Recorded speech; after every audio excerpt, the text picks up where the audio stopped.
오늘 읽은 말씀에 근거해서 죽게 하듯 합시다 라고 하는 제목으로 말씀드리겠습니다. 오늘 우리가 읽은 이 말씀은 구원받은 성도가 어떠한 삶을 살아야 하는가 라고 하는 것을 말하는 내용 중에 하나입니다. 부부가 어떻게 살아야 하는가, 또 부모와 자녀가 어떻게 살아야 하는가, 또 주인과 종이 어떻게 살아야 하는가 하는 부분에 대해서 이야기를 합니다. 바울 사도는 결코 우리가 구원받은 성도로 사는 삶이 교회 안에서만, 성도들의 모임 안에서만 확인되어야 된다라고 이야기하지 않습니다. 바울은 골로새 교회 성도들에게 편지하면서 아주 분명하게 이야기를 하고 있습니다. 특별히 오늘 읽은 이 말씀은 종들에게 하는 말씀입니다. 22절에 이렇게 말합니다. 종들아, 모든 일에 육신의 상전들에게 순종하되 사람을 기쁘게 하는 자와 같이 눈가림만 하지 말고 오직 주를 두려워하여 성실한 마음으로 하라 라고 그렇게 권면하고 있습니다. 여러분, 그 당시에 노예로 사는 것 어떠했을까요? 노예의 삶이라고 하는 것 생각을 해보면 자기의 것이 하나도 없는 삶입니다. 자기의 것이 하나도 없는, 자기의 소유도 없고 또한 자기가 주장할 수 있는 권리도 없는 그 같은 삶이었습니다. 전적으로 주인에게 의존할 수밖에 없는 그 같은 삶이었습니다. 주인에게 의존해야 그의 하루가 꾸려질 수 있는 삶입니다. 자기가 주체적으로, 주도적으로 무언가를 계획하고 또한 실행하는 그러한 삶이 아니라 주인이 불러서 시키면 그 일을 해야 되는 삶, 그것이 바로 노예의 삶, 종의 삶이었습니다. 여러분, 한번 그러한 삶에 나를 한번 두면 어떨까요? 오늘날 많은 현대인들의 삶이 처음부터 끝까지 뭔가를 자기가 계획하고까지 이루는 그러한 삶을 사는 비율은 굉장히 낮습니다. 자기가 어떤 일의 일부분으로서 사는 것이 대부분이죠.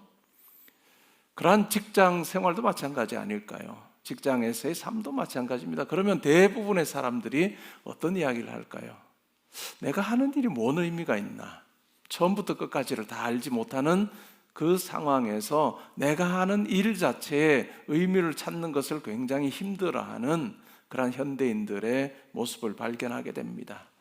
내가 하는 일이 뭔 의미가 있는가? 많은 사람들이 고용주로서 사는 것이 아니라 고용된 사람으로 삽니다.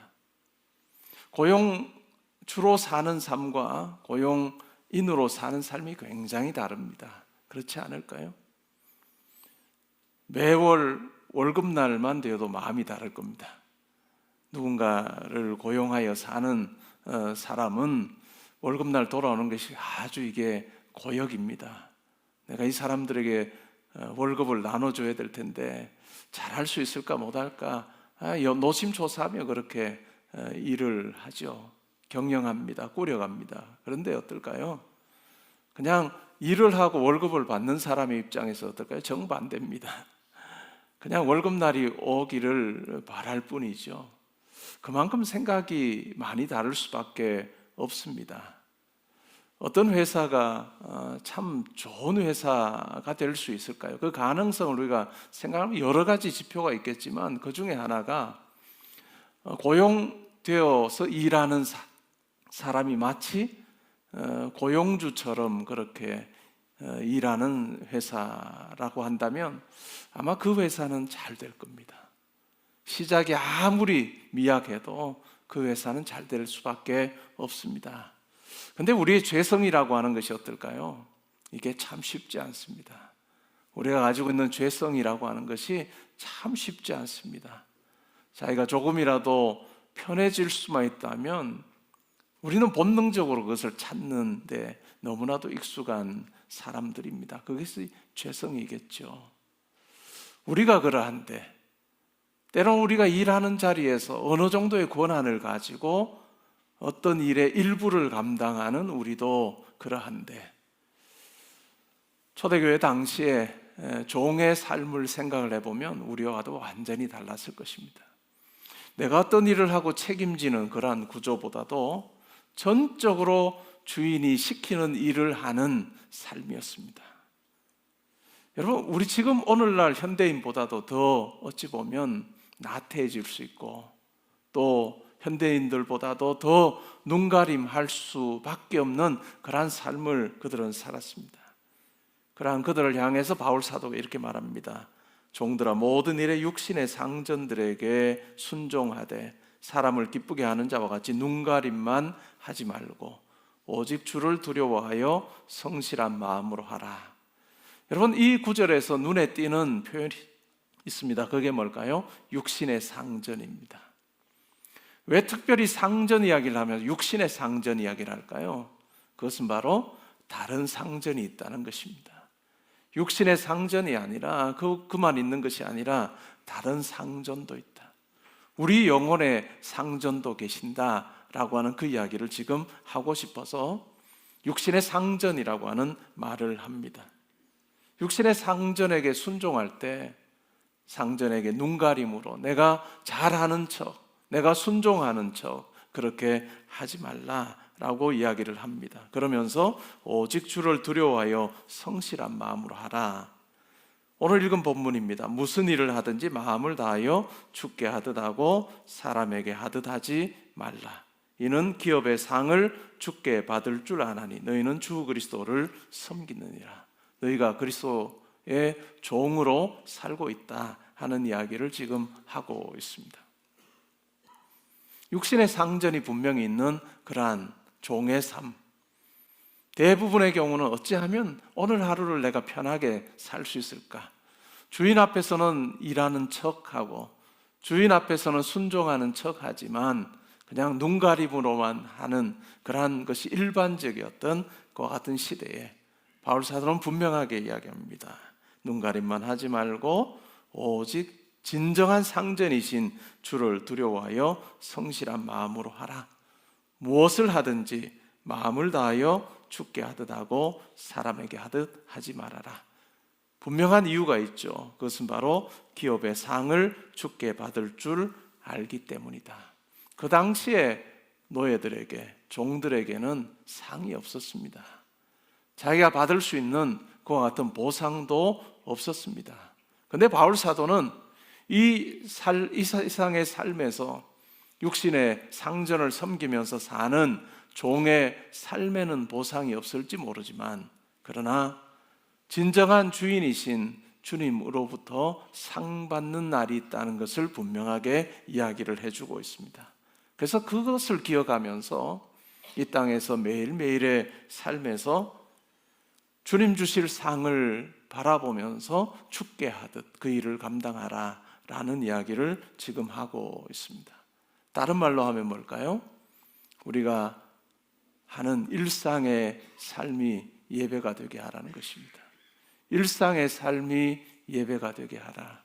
일상에 내가 하는 모든 행동이, 내가 하는 말이 예배 시간에 찬양과 같아야 하고 예배 시간에 하나님 앞에 올려드리는 그러한 겸손과 순종의 그와 같은 자세와 같아야 된다라고 바울 사도는 권면하고 있습니다. 새로운 달을 시작합니다. 또 하나님께서 은혜를 베풀어 주시면 우리는 새날을 맞이할 것입니다. 내가 새날을 계속해서 맞이할 것이라는 장담을 아무도 할 수 없습니다.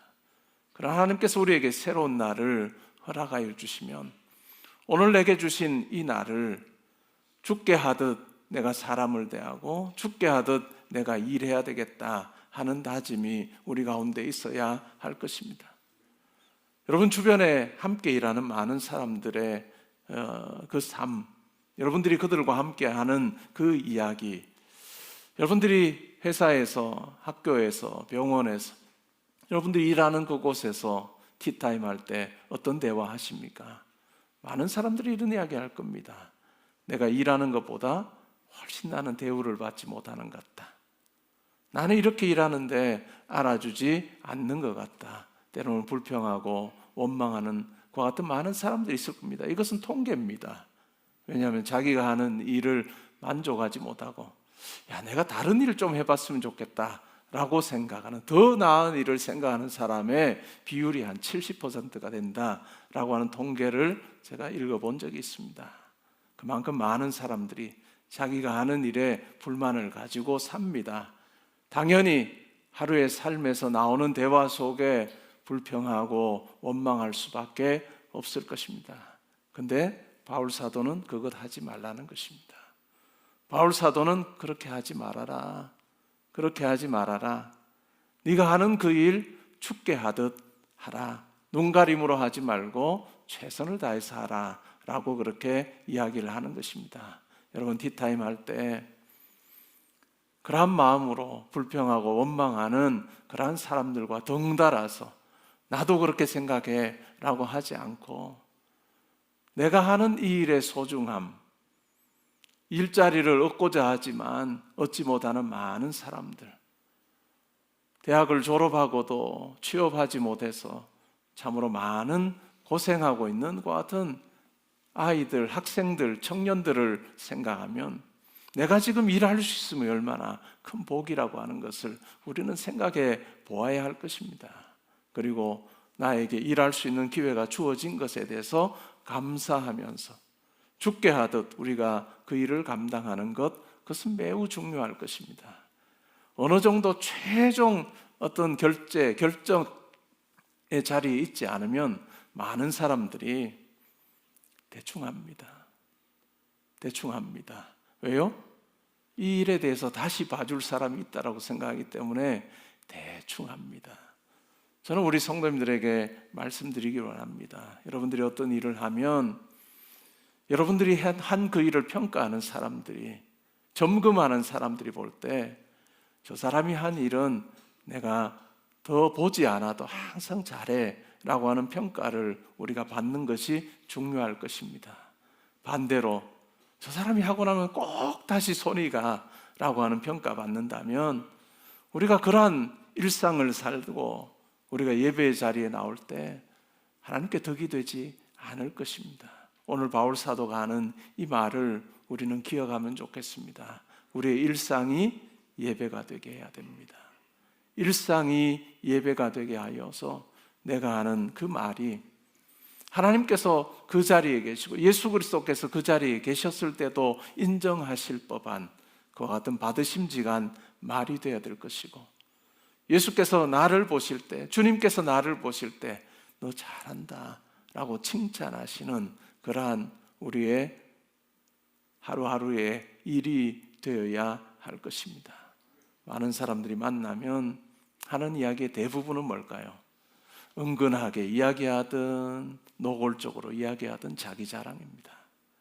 자기가 어떤 삶을 살고 있는지 드러내고 싶어서 안달복달하는 것이 우리 타락한 인간의 본성이라 할 수 있습니다. 그러한 본성을 가지고 여전히 우리도 삽니다. 물론 우리 안에 성령께서 함께 하시죠. 그런데 그러한 어떤 삶이 아니라 내가 내 삶에 대해서 스스로를 평가할 때도 내가 하는 삶이 아니고 내가 꾸려온 삶이 아니라 주님께서 나를 붙들어 주셔서 살았습니다 하는 그 마음이, 그 고백이 있을 때에 우리의 하루가 하나님께서 받으심직한 그와 같은 산제사가 되리라고 생각합니다. 여러분들이 하는 그 말 한마디 쉽게 생각하지 마십시오. 말씀을 보면 너희들이 한 말이 내 귀에 들린 대로 내가 그대로 행해주마. 광야에 불평하고 원망하는 이스라엘 백성들을 향해서 하나님께서 하신 말씀입니다. 온 우주 만물을 창조하신 하나님께서는 우리가 행하는 모든 일을 보고 계시고 또한 우리가 하는 모든 말을 듣고 계신다는 것을 우리가 분명히 기억하면서 내가 주님 앞에 살고 있습니다, 내가 그리스도께 종노릇하며 삽니다 하는 그 마음으로 하나님께서 우리 각자에게 맡겨주신 삶의 자리를 잘 감당하면 좋겠습니다. 그럴 때 하나님께서 우리를 보시며 기뻐하실 것이고 이 땅의 삶에도 함께 하실 뿐만 아니라 우리가 하나님 앞에 서는 그날에 진정한 우리의 주인이신 하나님께서, 그리스도께서 우리를 칭찬하는 그러한 삶이 될 것입니다. 사랑하는 성도 여러분, 우리에게 주어진 이 선물과 같은 삶입니다.